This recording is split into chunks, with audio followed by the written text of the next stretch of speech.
Rosella চাটনি, রোজেলার সঙ্গে হয়তো অনেকেই পরিচিত নয়, তাই এটাকে শেয়ার করার জন্য আপনাদের কাছে এই রান্নাটা পরিবেশন করলাম। রোজেলা ভীষণ উপকারী। এটা খেলে স্কিন যেমন ভালো থাকে, সেই সঙ্গে প্রেশার নিয়ন্ত্রণে রাখে এবং লিভার খুব ভালো থাকে। এটা একটু টক টক খেতে। তো এটা দিয়ে আমি চাটনি বানিয়ে দেখালাম। এটা দিয়ে জ্যাম, জেলি, চা, অনেক টাইপের খাবার হয়। পরে হয়তো সেগুলো আস্তে আস্তে শেয়ার করব। এগুলো দেখতে অনেকটা জবা ফুলের কুঁড়ির মতন। আর এই যে পাপড়িগুলো আছে, ভেতরে বীজটা আছে আর ওপরে পাপড়িগুলো দিয়েই কিন্তু রান্নাটা হয়। পাপড়িগুলো আস্তে করে ছাড়িয়ে নিয়ে ভেতরে যে বীজটা সেটা ফেলে দিতে হয়। তো এইভাবে আমি ছাড়িয়ে নিচ্ছি।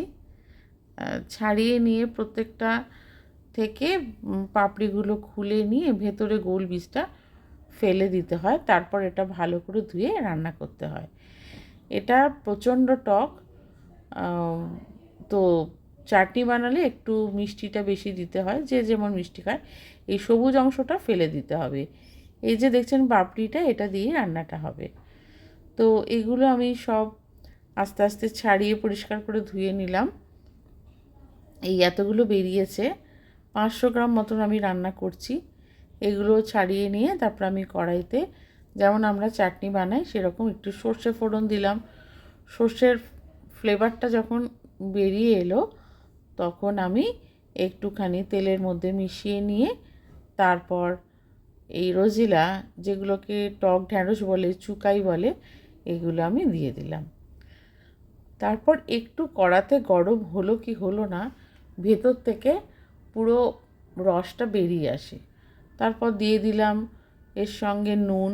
খুব একটা বেশি উপকরণ লাগে না, যদিও একটু বিট নুন দিলাম, কেন একটু চাটনি তো একটু খাট্টা মিঠা ব্যাপারটা, বিট নুনে যেন টেস্টটা একটু ভালো লাগে। এমনি নুন আমি আর দিইনি, তো অল্প বিট নুন দিলাম।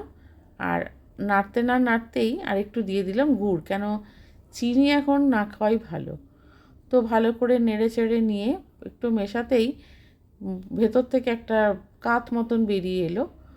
তো ভালো করে মিশিয়ে নিয়ে দেখেই কেমন লাগছে না, আর এটার এত ভালো রং, মানে টুকটুকে লাল।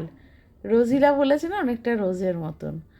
একটু জল দিয়ে মিশিয়ে নিলাম, পুরো উপকরণ তাহলে ভালো করে মিশে গেল।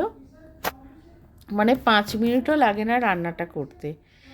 এত সুন্দর টেস্টি, মুখের খুব স্বাদ ফিরিয়ে আনে। আর এর সঙ্গে আরেকটু ভালো করার জন্য আমি দিয়ে দিলাম বেশ কিছু কিশমিশ। মানে ভালো তো শেষ হয় না, তাই কিশমিশ দিয়ে আরেকটু ভালো করে মিশিয়ে নিলাম, খেতে ভালো হবে বলে। আর চাটনিটা হয়েছে দেখুন কেমন লাল টুকটুকে একদম, অনেকটা বিটের মতন কালার, তাই না? তারপর একটু ফুটে উঠলো, তার নাবিয়ে দেব। নাবিয়ে দিলে নাবিয়ে দিয়ে আমরা এর মধ্যে শুকনো লঙ্কা আর 5 ফোড়ন শুকনো কড়ায় ভেজে ছড়িয়ে দিলেই